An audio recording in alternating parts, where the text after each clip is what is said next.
The same force. क्या है कि आपका जो दोनों का था कि दोनों का स्टील का था, अब उसको सेम फोर्स के थ्रू एक्सटेंड किया गया। जब एक्सटेंड किया गया, कितना एक्सटेंड किया? By 1 mm under the same force, और दोनों का रेडियस आरबी और आरएस है, और दोनों के बीच एक रिलेशन पूछा है। तो आपको क्या होता है कि बेसिक फॉर्मूला जो याद होता है यंग्स मॉडुलस का, यंग्स मॉडुलस का फॉर्मूला क्या होता है कि आपका बेसिकली, तो देखो सॉल्व कैसे करेंगे इसको।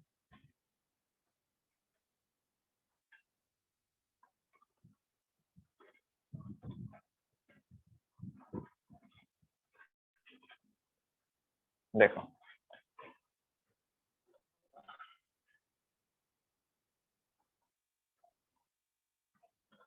तुम्हारा यंग्स मॉडुलस का फॉर्मूला होता है F L by A into delta L. अब एल की जगह मैं क्या लिखूंगा?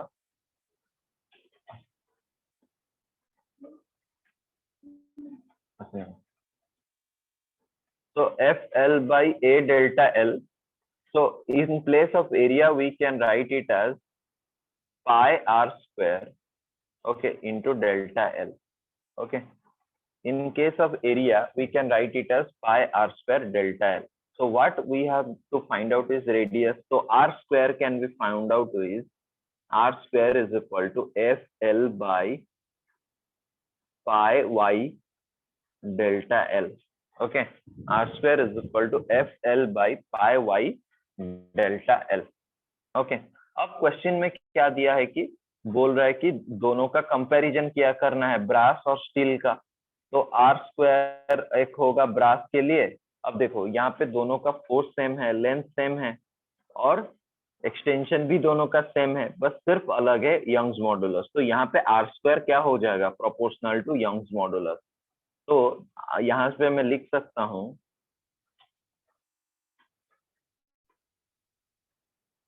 जो आर स्क्वायर का फॉर्मूला आया F L by pi y into delta L. तो यहाँ पे एफ और L, F L pi delta L same है दोनों के लिए। तो क्या मैं लिख सकता हूँ R square brass by R square steel is equal to inversely proportional to, यहाँ से क्या हो रहा है कि R square is inversely proportional to Young's modulus. तो ये हो जाएगा आपका Young's modulus of steel by Young's modulus of brass. वो वैल्यू आपको दिया है, कितना दिया है? यंग्स मॉडुलस ऑफ स्टील दिया है 2 × 10⁻10, और ये दिया है 10⁻10। तो कैंसिल हो गया, ये हो जाता है आपका 2। ओके, तो आर स्क्वायर, अब इसको क्या लिख सकते हैं? R B by R S can be written as root over of 2, then it can be written as rb is equal to √2 times of rs. Clear? या फिर rs is equal to rb by √2। Sir y s का value क्या है? Young's modulus of steel जो starting में दिया था। हाँ, उसका वैल्यू सर थोड़ा उल्टा हो गया। 10 × 10⁻10 हाँ, बताया था। हाँ हाँ, ठीक है, ठीक, वो करेक्ट कर लेना, मैं यहाँ पे गलती कर लिया हूँ। 10 × 10⁻10, और ये है ब्रास का है 2 × 10⁻10। ओके, हाँ, वो कैलकुलेशन में थोड़ा सा गलती हुआ है।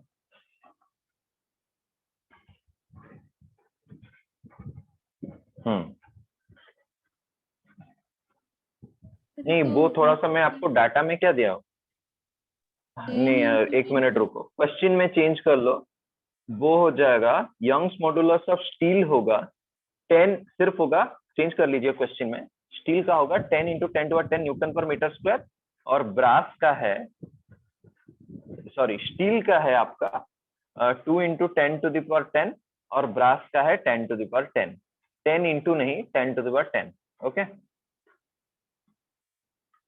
क्वेश्चन में चेंज कर लीजिए।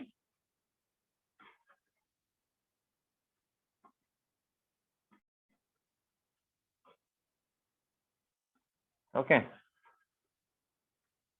ब्रास का हो गया 10 × 10 × the power 10 newton per metre square, और स्टील का हो गया 2 into 10 to the power 10 newton per metre square. Clear? Yes sir. Okay, अब एक नेक्स्ट क्वेश्चन लिखो। A solid sphere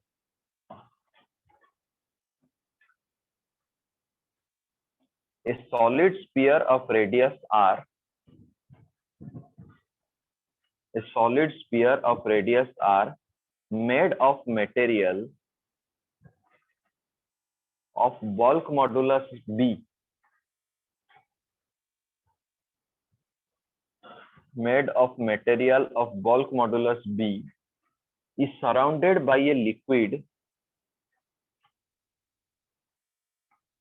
is surrounded by a liquid in a cylindrical container. A solid sphere of radius capital R made of material of bulk modulus B is surrounded by a liquid in a cylindrical container. A massless piston of area A,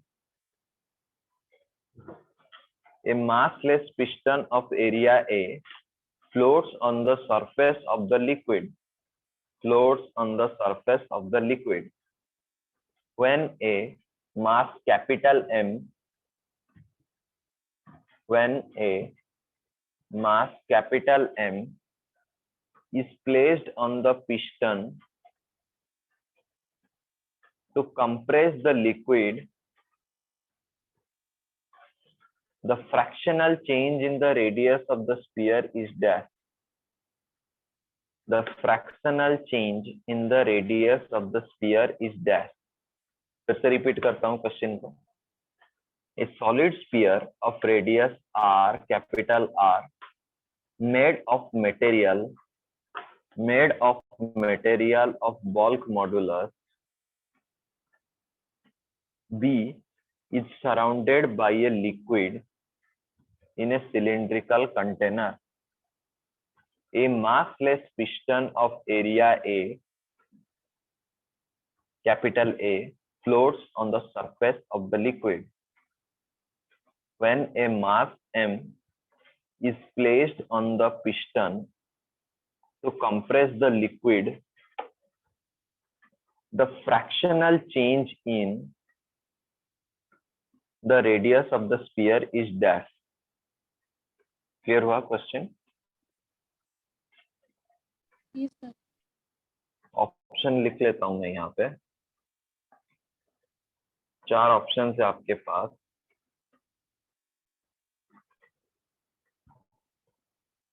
mg by ba,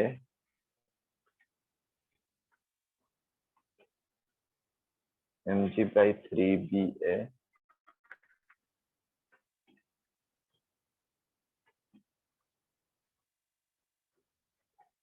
three mg by 4ba, और एक होता है mg by 4bar। ये 4 options आपको दिए हैं।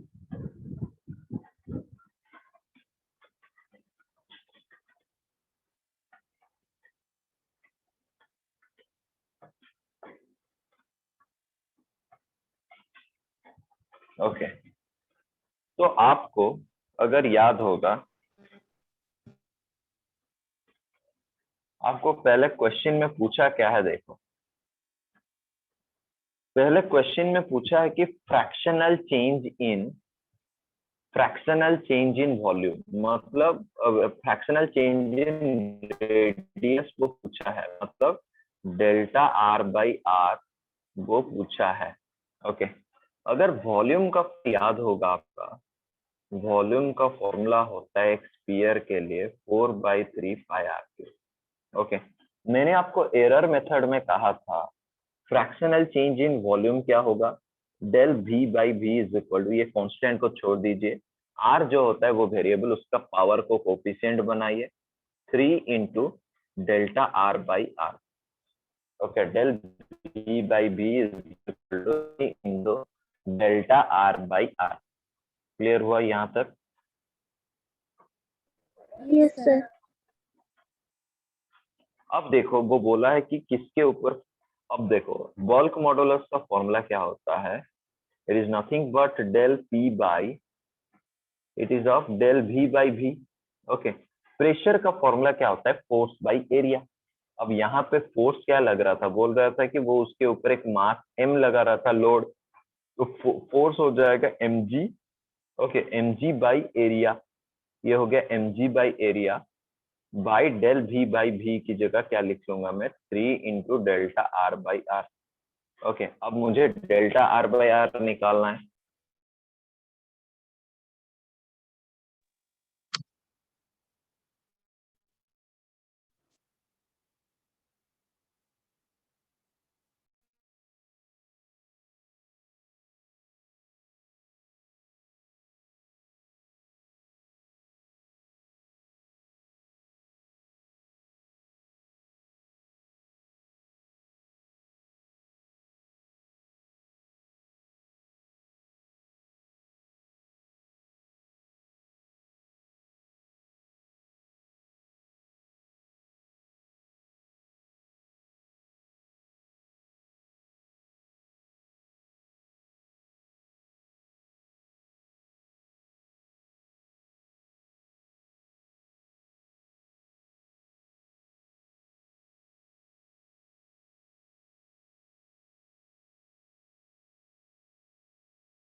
Okay, यहाँ पे क्या होगा कि फिर डेल्टा आर बाई आर का वैल्यू क्या हो जाएगा, वो हो जाएगा mg बाई ए इंटू, ये हो जाएगा mg by A into 3b।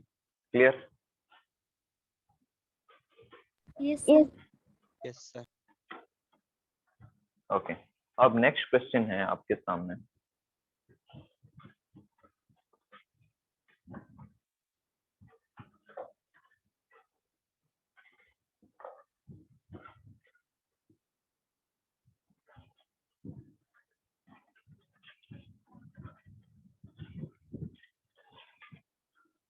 हाँ लिखो, the Young's modulus and strain, the Young's modulus and strain for steel, the Young's modulus and the strain for steel at the breaking point are 2 into 10 to the power 11 Newton per meter square and 0.15 respectively.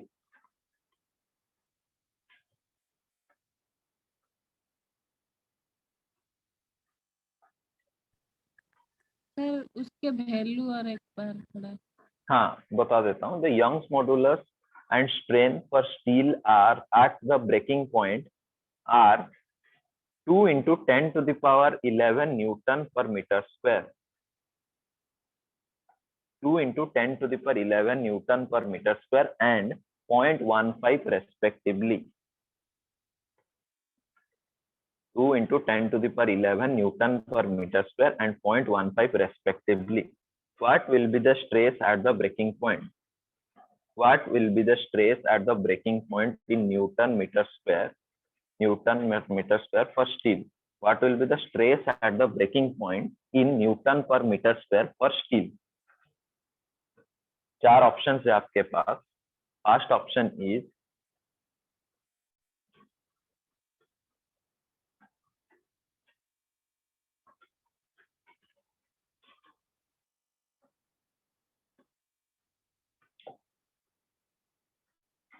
first option is 1.33 into 10 to the power 11. Second option is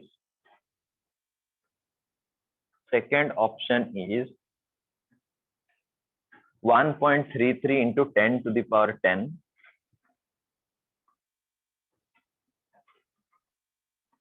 Third option is 3 into 10 to the power 9. Fourth option is 3 into 10 to the power 10.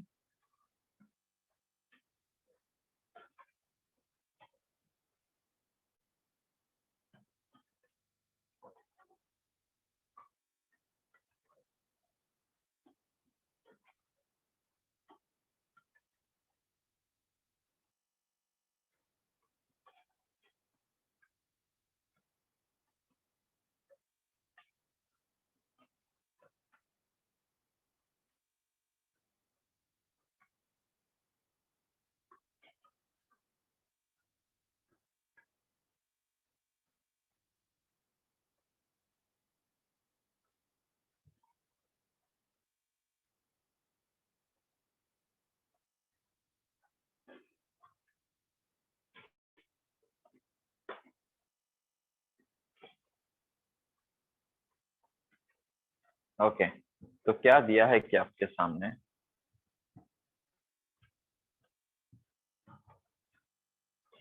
बहुत easy question है।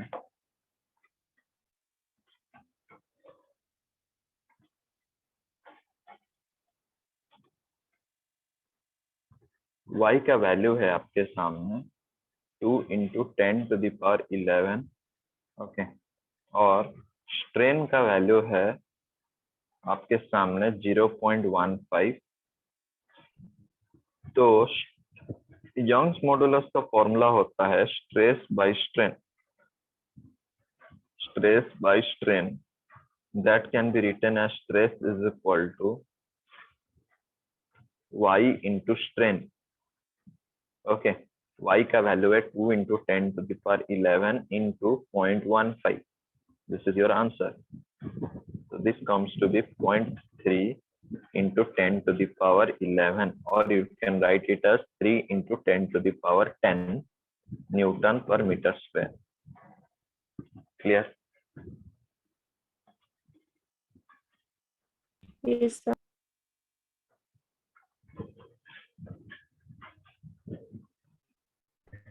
Okay.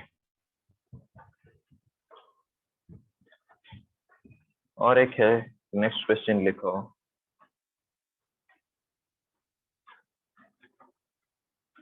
The metal rod of Young's modulus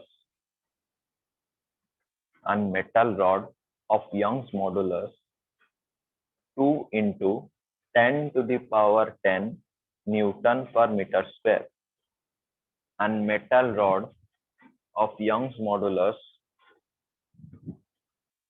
2 into 10 to the power 10 Newton per meter square undergoes an elastic strain of 0.06 percentage. The energy per unit volume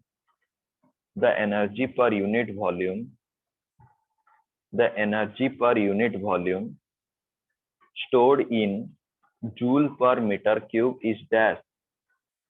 The energy per unit volume stored in joule per meter cube is dash. Option A, B, C, D लिखो. Option A is 3600.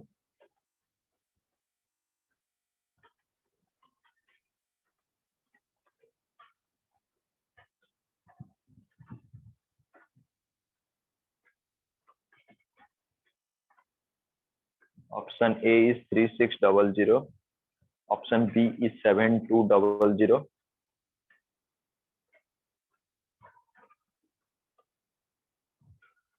Option C is 1800. And option D is 900.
Option A 3600.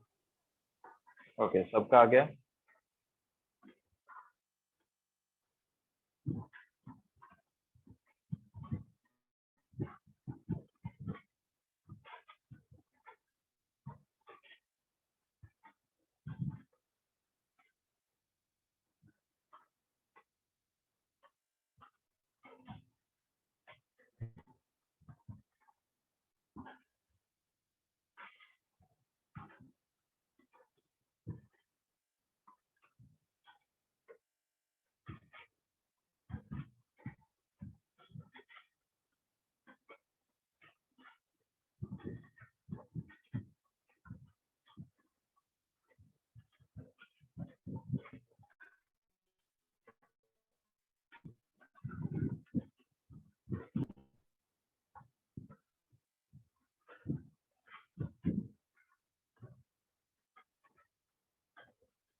Okay कैसे होता है देखो, solve करते हैं इसको। क्या है कि आपके सामने क्या दिया है, आपको एलोंगेशन का परसेंटेज दिया है, मतलब डेल्टा एल बाई एल का परसेंटेज दिया है 0.06%। ओके, तो यहाँ पे डेल्टा एल बाई एल का वैल्यू क्या हो सकता है, 0.06 डिवाइडेड बाई 100 परसेंटेज को अगर कन्वर्ट करना है तो ये कुछ हो जाएगा आपका। ये वैल्यू क्या लिख सकते हो इसके, ये वैल्यू लिख सकते हो 6 into 10 to the power -4. Okay, delta L by L can be written as 6 into 10 to the power -4. Then energy per unit volume formula is energy per unit volume formula is half Young's modulus into एक formula होता है half Young's modulus y into strain का square, half y into strain का square.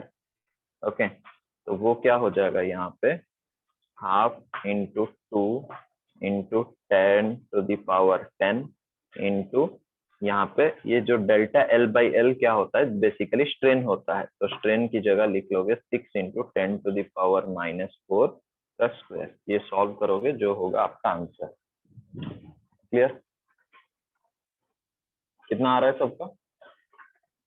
Yes sir. तो option कौन सा होगा? ए। Option A will be your answer, 3600. Okay, then next question is,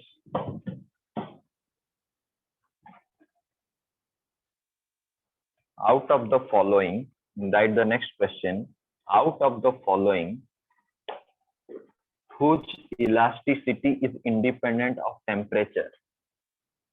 Out of the following,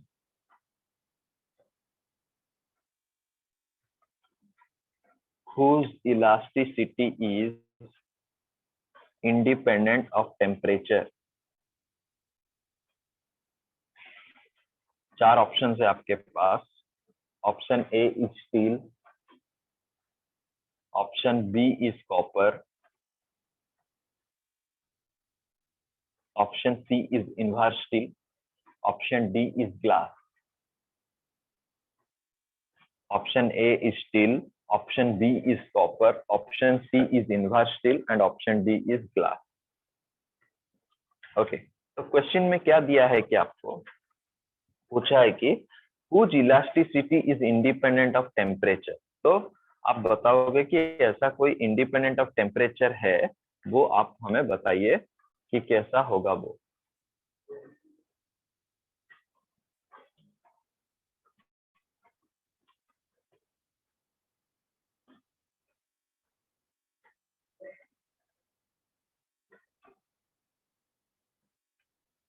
okay, तो क्या होगा कि बेसिकली आपको पता है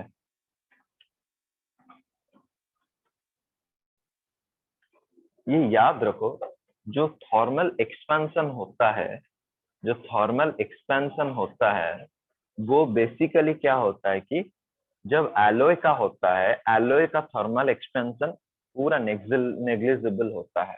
तो यहाँ पे एलॉय कौन सा है वो देखना है। स्टील एक नॉर्मल है, कॉपर ग्लास ये सब इंडिविजुअल है। तो स्टील और इन्वर्स स्टील में कंपेयर करोगे तो वो एलॉय में जो इन्वर्स स्टील का एक्सपेंशन होता है, थर्मल एक्सपेंशन, वो नेग्लिजिबल हो जाता है।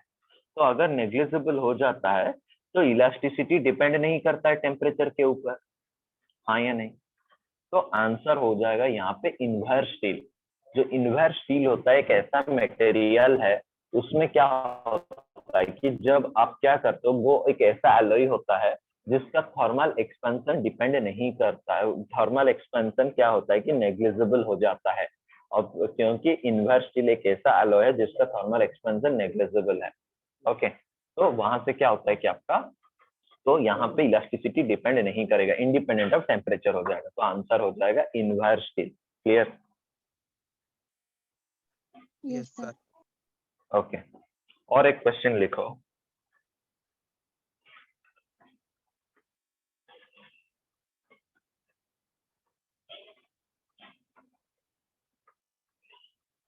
और एक क्वेश्चन लिखो, on withdrawing the external force, on withdrawing the external force on bodies, on withdrawing the external force applied on bodies within the elastic limit, the body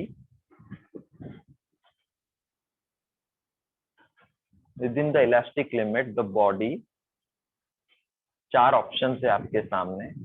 पहला ऑप्शन है, लिखो, regains its previous state very quickly। पहला option हो गया regains its previous state very quickly। Second option हो गया regains its previous state after some time। regain its previous state after some time। Third option हो गया regain its previous state after a very long time। regain its previous state after a very long time। Fourth option हो गया does not regain its previous state। Fourth option हो गया does not regain its previous state। फिर से option को repeat करता हूं। पहला ऑप्शन हो गया regain its previous state very quickly। Second option हो गया regain its previous state after some time। Third option हो गया regain its previous state after a very long time। Fourth option हो गया does not regain its previous state। regain its previous state very quickly। देखो, जब आपका यहाँ पे आपको ग्राफ को याद रखना पड़ेगा, तो ग्राफ क्या होता है कि बेसिकली, तो क्या होता है कि देखो, अब क्या होता है कि विद इन इलास्टिक लिमिट, अगर आपको ग्राफ याद होगा, विद इन इलास्टिक लिमिट क्या होता है कि आपको ये हो जाता है, मान लो ऐसा करके ग्राफ, ये जो होता है आपका इलास्टिक लिमिट होता है। Okay, with in elastic limit, मान लो ये मेरा इलास्टिक लिमिट है। विद इन इलास्टिक लिमिट जब आप फोर्स को क्या करोगे, when deformation force is applied we find the elastic bodies return to their original state। जब तुम एक डिफॉर्मेशन फोर्स अप्लाई करते हो, रिमूव करते हो इलास्टिक बॉडी पे, वो आराम से पूरा इमीडिएटली चला जाता है। पर कुछ ऐसे भी मटेरियल है जो समय लेते हैं। ओके, ये जो टाइम लैग होता है वो डिफरेंट मटेरियल में अलग होता है। ओके, एक लिमिट होता है सबका, वहां पे करोगे तो जैसे मैंने कहा था स्टील और रबर का, जैसे ही डिफॉर्मेशन फोर्स एक लिमिट पे, स्टील का अगर तुम डिफॉर्मेशन फोर्स रिमूव करते हो वो एकदम से पीछे चला जाएगा, रबर थोड़ा सा टाइम लेगा। ये जो टाइम लेना है सबका अलग अलग मटेरियल पे अलग अलग होता है। तो बोल रहा है कि क्वेश्चन देखो कौन सा है, on withdrawing the on bodies with in the elastic body, the body क्या होता है कि यहाँ पे क्या होगा कि on bodies with in the elastic limit, जब इलास्टिक लिमिट क्या होगा कि वो तो पहला है कि रीगेन करेगा। अब क्या होगा कि अब रीगेन करेगा अपना, क्या करेगा वो अपना रीगेन कर जाएगा। तो यहाँ पे क्या हो जाएगा कि, तो कौन सा ऑप्शन होगा मुझे बताइए, आंसर कौन सा होगा, कोई बता सकता है कौन सा आंसर होगा? कौन सा फास्ट होगा? और कोई कुछ बोलना चाहेगा उसको?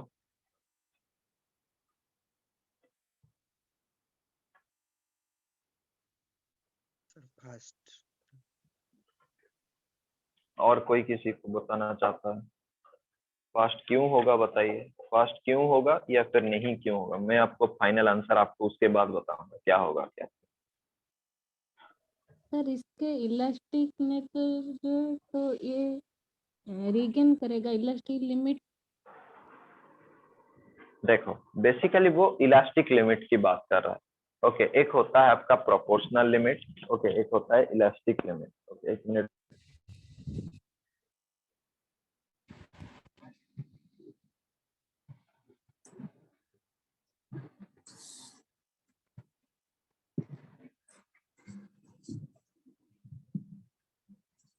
देखो मैंने आपको कहा था एक होता है आपका proportional limit. Okay, proportional limit क्या होता है बेसिकली, प्रोपोर्शनल लिमिट में एक ए पॉइंट और बी पॉइंट होते हैं।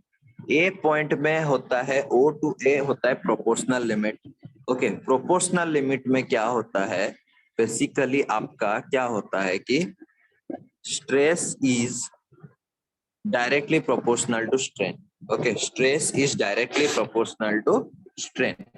लेकिन जब A to B पॉइंट हो जाता है वो होता है इलास्टिक लिमिट. ओके, वहां पे क्या होता है कि stress directly proportional to strain नहीं रहता है, लेकिन फिर भी जब तुम फोर्स को रिमूव करते हो वो वापस आता है ओरिजिनल पोजीशन में. ओके, तो जो बी पॉइंट जो होता है कि क्या होता है कि the stress corresponding to point B is called the yield stress और द यील्ड स्ट्रेंथ. जो बी पॉइंट पे क्या होता है कि वो यील्ड स्ट्रेस होता है या फिर यील्ड स्ट्रेंथ बोलते हो. यहाँ पे strain directly proportional to strain नहीं होता है. ओके, पर सॉलिड वापस आता है, जो बॉडी होता है वो वापस आता है ओरिजिनल पोजीशन में जब रिमूव कर देते हो फोर्स. ओके, तो क्वेश्चन पूछा है कि वो इलास्टिक लिमिट की बात कर रहा है. इलास्टिक लिमिट में क्या होगा, आपने आंसर बताया. इलास्टिक लिमिट में आपने आंसर बता रहे थे कि वो इमीडिएटली चला जाता है, retains it's previous state very quickly. तो ये क्या इलास्टिक लिमिट में होगा या फिर आप बताइए ये प्रोपोर्शनल लिमिट में? हाँ, ये जो ऑप्शन ए तो प्रोपोर्शनल लिमिट में हो जाएगा. तो सेकंड बी पॉइंट क्या होता है, regains its previous state after some time. Okay, और थर्ड बीट है regain its previous state after a very long time. Okay, तो कौन सा ऑप्शन होगा आप बताइए? सेकंड. हाँ, सेकंड ऑप्शन होगा. Okay, very quickly proportional limit में होता है, इलास्टिक लिमिट में नहीं होता है. क्लियर? जी sir. Yes, sir. Okay,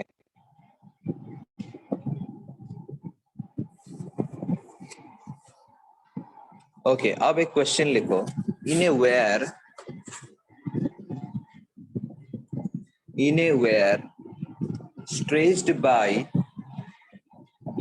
stressed by hanging a weight from its end. In a wire stretched by hanging a weight from its end, the elastic potential energy per unit volume, the elastic potential energy per unit volume in terms of longitudinal strain sigma, and modulus of elasticity y is dash. फिर से repeat करता हूं. In a wire stretched by hanging a weight from its end, the elastic potential energy per unit volume in terms of longitudinal strain sigma and modulus of elasticity y is dash. 4 option आपके सामने हैं.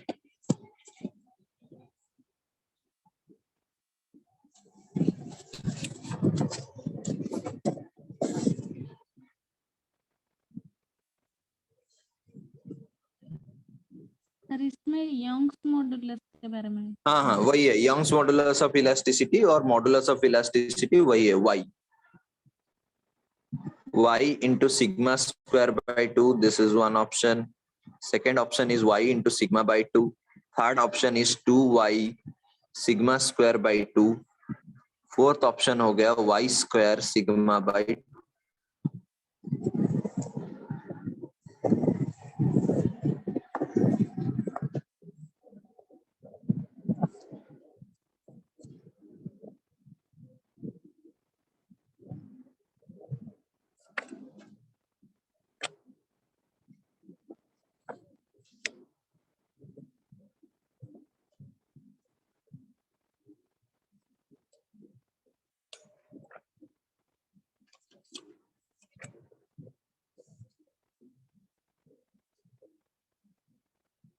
Sir strain sigma. हाँ, strain sigma है. Okay, strain का value दिया है sigma.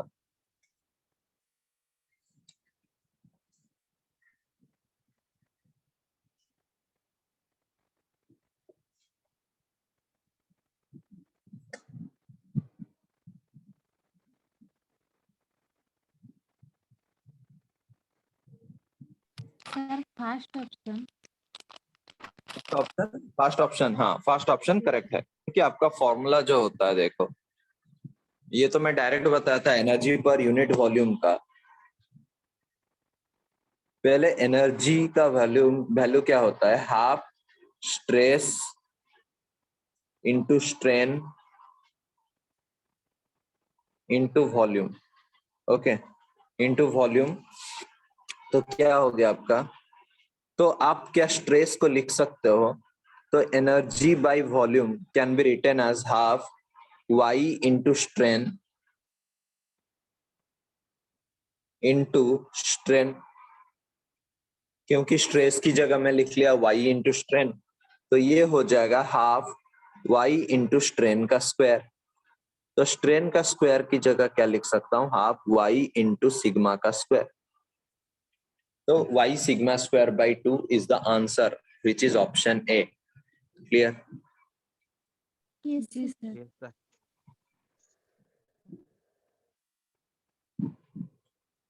Okay, next question पे चलते हैं।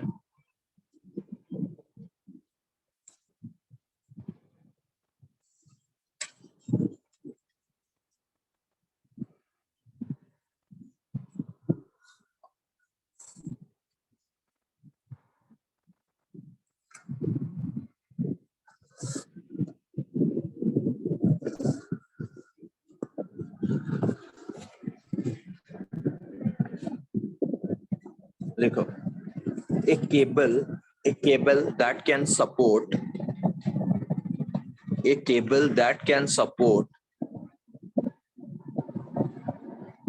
a load W, a cable that can support a load W is cut into two equal parts. A cable that can support a load W is cut into two equal parts.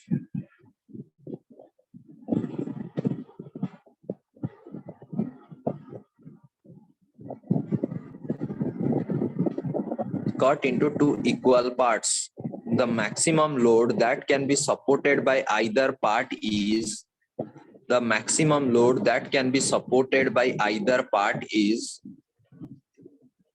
dash.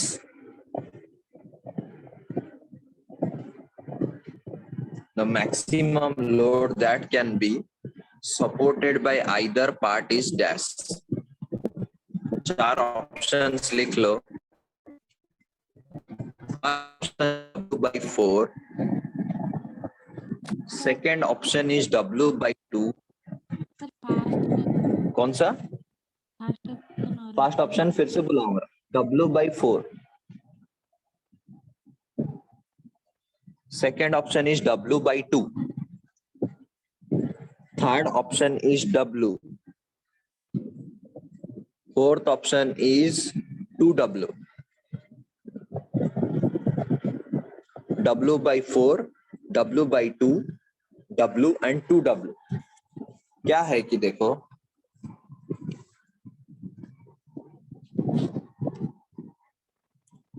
जब तुम्हें कहा था मैंने, sir वही W होगा। Sorry sir क्या बता रहे हो, डब्लू होगा, कौन सा ऑप्शन, थर्ड ऑप्शन होगा sir. Third option is W, fourth option is 2W। आप आंसर बता रहे हो? जी ओके, हाँ, थर्ड ऑप्शन W होगा, क्योंकि स्ट्रेस जो होता है वो सेम रहता है बोथ केसेस, कट करने से भी। तो क्या होता है कि जब तुम पहले W था, cable that can support A W, यहाँ पे इसका वेट था W, तो यहाँ पे स्ट्रेस का वैल्यू क्या आ रहा था, stress is nothing but force by area.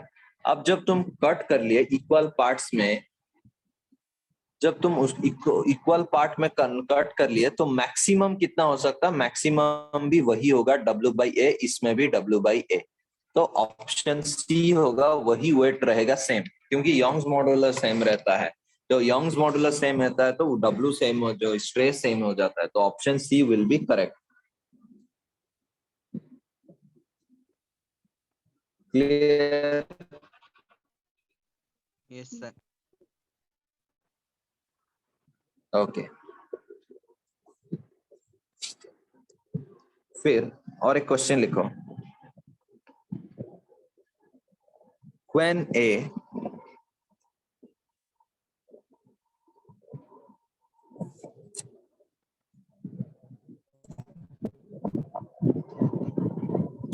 sorry, एक लिखो,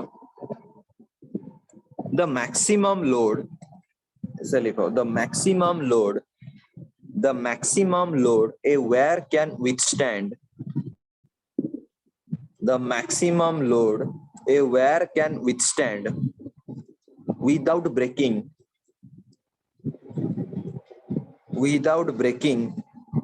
when its length is reduced to half of its original length, when its length is reduced to half of its original length will option A B C D लिखो, first option लिखो B double, second option लिखो B half, third option लिखो B 4 times, fourth option लिखो remain same.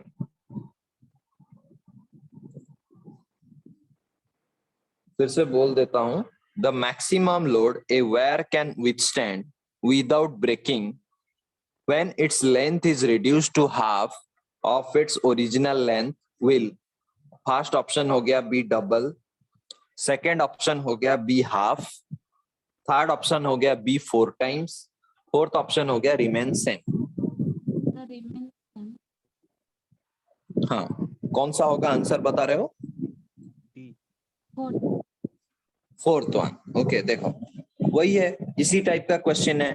जो breaking stress होता है वो एक पर्टिकुलर वैल्यू होता है, वो किसी के ऊपर नहीं डिपेंड नहीं करता है। हर एक मटेरियल का ब्रेकिंग पॉइंट स्ट्रेस सेम रहता है, चाहे वो मटेरियल का लेंथ के ऊपर डिपेंड नहीं करता है, तो it will be remain same, चाहे वो लेंथ उसका आधा हो जाए कोई फर्क नहीं पड़ता है। Okay, so option D will be our answer, it will be remain same. Clear? Yes, sir. Okay, और एक क्वेश्चन कभी कभी पूछ देता है, लिखो which of the following is not dimensionless, which of the following is not dimensionless?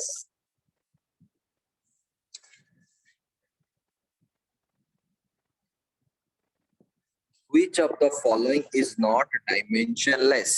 चार option है आपके पास। First option is Poisson ratio, second option is shearing strain, third one is longitudinal strain, fourth one is volume stress।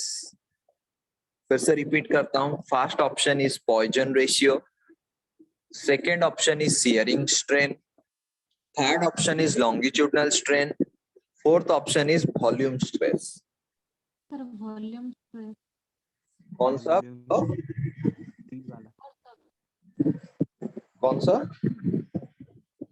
Sir last option fourth option repeat करूंगा, volume stress, fourth option is volume stress. Answer volume stress है। Answer होगा volume stress. Yes, sir. बता रहे हो? एक जी sir, जी sir, थोड़ा जोर से बताइए, सुनाई नहीं दे रहा। जी सर, आंसर वॉल्यूम स्ट्रेस है sorry, sir, answer volume stress last option होगा डी। हाँ, बोल रहा है कि which of the following is not dimensionless, मतलब डायमेंशन है। अब बाकी सब रेशियो है, पॉइजन रेशियो एक रेशियो है तो उसका डायमेंशन नहीं होगा, शेयरिंग स्ट्रेन भी एक रेशियो है, लॉन्गिट्यूडनल स्ट्रेन भी एक रेशियो है, बस जो स्ट्रेस होता है उसका डायमेंशन होता है। तो option D will be correct. Clear? Yes, sir. जी सर। अब एक क्वेश्चन बता देता हूं आपको, और एक क्वेश्चन लिख लो। Modulus of rigidity of ideal liquids is dash. Modulus of rigidity of ideal liquid is dash. चार ऑप्शन है आपके पास। फर्स्ट ऑप्शन हो गया इंफिनिटी, सेकेंड ऑप्शन हो गया 0, थर्ड ऑप्शन हो गया यूनिटी, फोर्थ ऑप्शन हो गया some finite small non zero constant value. Fourth option हो गया some finite small non zero constant value.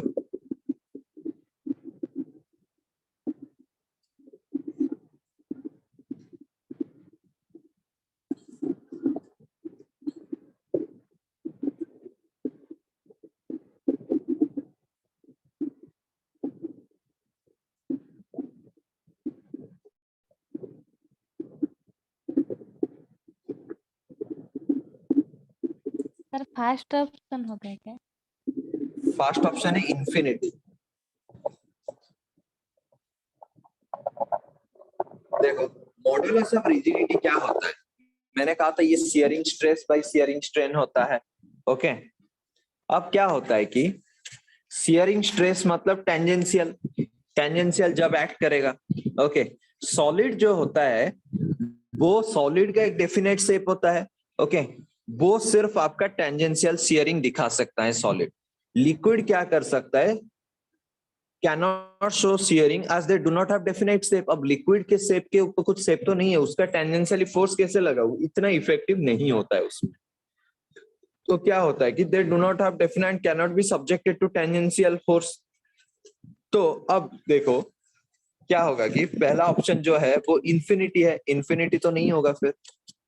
तो सेकेंड ऑप्शन जो है आपका, सेकेंड ऑप्शन है आपका क्या है वो 0। ओके, आइडियल लिक्विड का बोला है, आइडियल लिक्विड का मतलब कोई भी रिजिडिटी नहीं हो सकता उसमें। ओके, आइडियल फ्लूइड को हम मानते हैं कंडीशन होता है, आइडियल लिक्विड शियरिंग स्ट्रेस नहीं दिखाता है, टेंजेंशियल लेयर्स उसमें होते ही नहीं है, तो 0 हो जाएगा उसका बल्क मॉडुलस, या फिर जो मॉडुलस ऑफ रिजिडिटी तुम बोलते हो। हाँ या नहीं? जी sir. Yes, sir. Yes, sir. तो option B will be 0, infinity नहीं होगा, उसका आंसर होगा 0, क्योंकि वो आइडियल लिक्विड दिया है। सॉलिड के केस में आपका टेंजेंशियल शेयरिंग इजीली दिखाई देता है, लेकिन लिक्विड में नहीं देता, और फिर भी वो आइडियल बोला, आइडियल में टोटली नहीं दिखाई देगा, तो 0 हो जाएगा उसमें। क्लियर? Yes, sir. Yes, जी sir. सर। ओके, और एक क्वेश्चन है आपके सामने।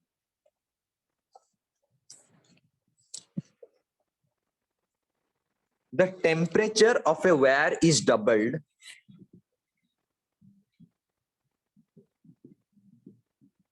the temperature of a wire is doubled, the Young's modulus of elasticity will be dash। The Young's modulus of elasticity will be dash। पहला option हो गया, पहला हो गया जाएगा डबल, सेकंड हो गया 4 टाइम्स, थर्ड हो गया रिमेन सेम, फोर्थ हो गया विल डिक्रीज। पहले फिर से बता देता हूं, फर्स्ट ऑप्शन हो गया double Remain becomes same. Double, sorry Sir, remain बताइए। same. हाँ देखो, अब ये क्या होता है कि कॉन्सेप्ट पे क्या बताता है हमें, कॉन्सेप्ट हमें बताता है कि जो आपका होता है टेम्परेचर के हिसाब से क्या होता है कि यंग्स मॉडुलस का फॉर्मूला क्या होता है कि देखो एक फॉर्मूला मैंने कहा था, सेम टेम्परेचर के हिसाब से ये चेंज होगा। ओके, वो एक फॉर्मूला याद रखो, यंग्स मॉडुलस का फॉर्मूला होता है y is equal to stress by alpha delta. Okay, तो टेम्परेचर के हिसाब से वो क्या होता है कि इनवर्सली प्रोपोर्शनल होता है। तो डेल टी जब बढ़ा दोगे तो क्या हो जाएगा, ये y कम हो जाएगा, क्योंकि ये टेम्परेचर के ऊपर डिपेंड करते हैं। टेम्परेचर करने से आपका मटेरियल एक्सपैंड हो जाता है या फिर कूल करने।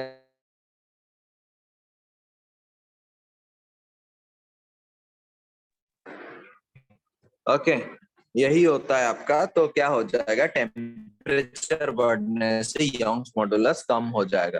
क्लियर? जी sir. Yes, sir. Sorry, clear हुआ ये? जी सर। Yes, sir. ओके, अब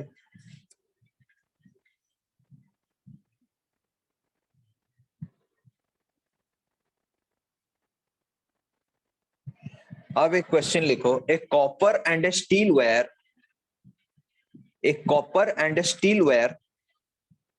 of same diameter,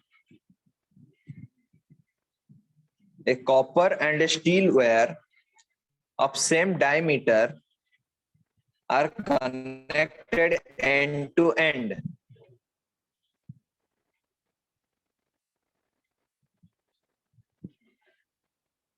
A deforming force F is applied to this composite wire.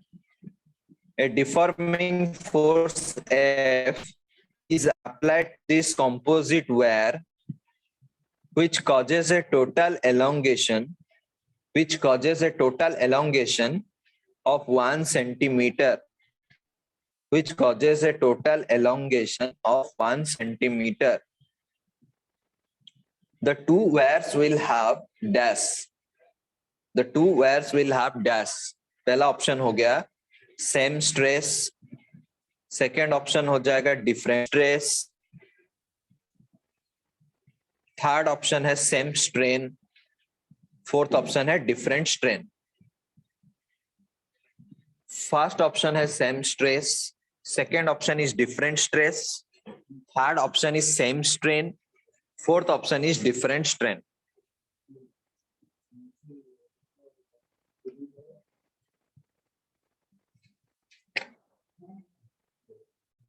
Okay, कौन सा आंसर होगा?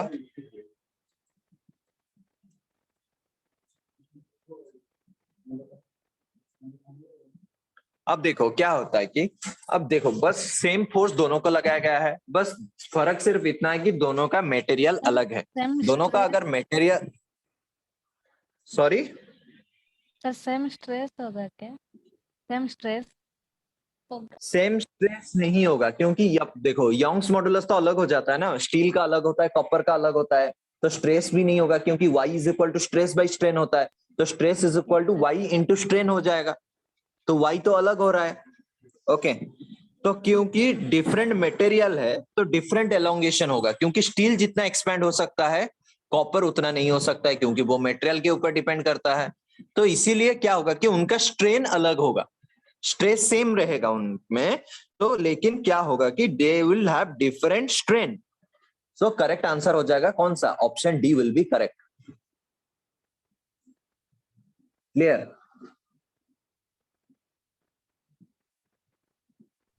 Yes. क्लियर हुआ?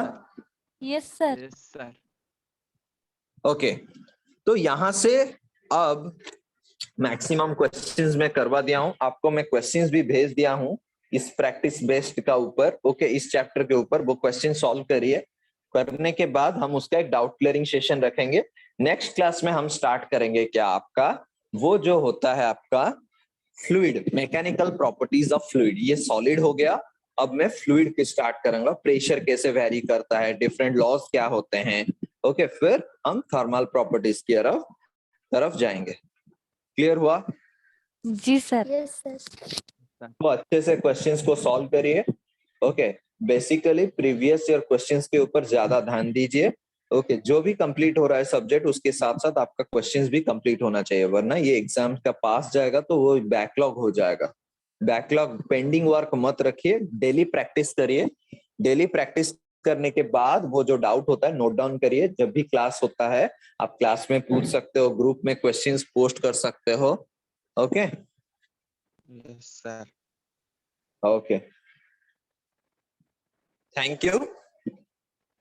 Thank you, sir. Thank you sir. Thank you Okay. Sir. Sir thank you sir. Sir yes, tell me. हाँ, sir एक doubt था, क्या group में वो क्वेश्चन भेज देंगे? हाँ भेज दीजिए, ग्रुप में भेज दीजिए, वो सेंड कर लेंगे मुझे, आप मैं उसको सॉल्व करके आपको दे दूंगा. जी सर, जी sir. Thank you sir. Thank you sir. Thank you, हाँ. sir.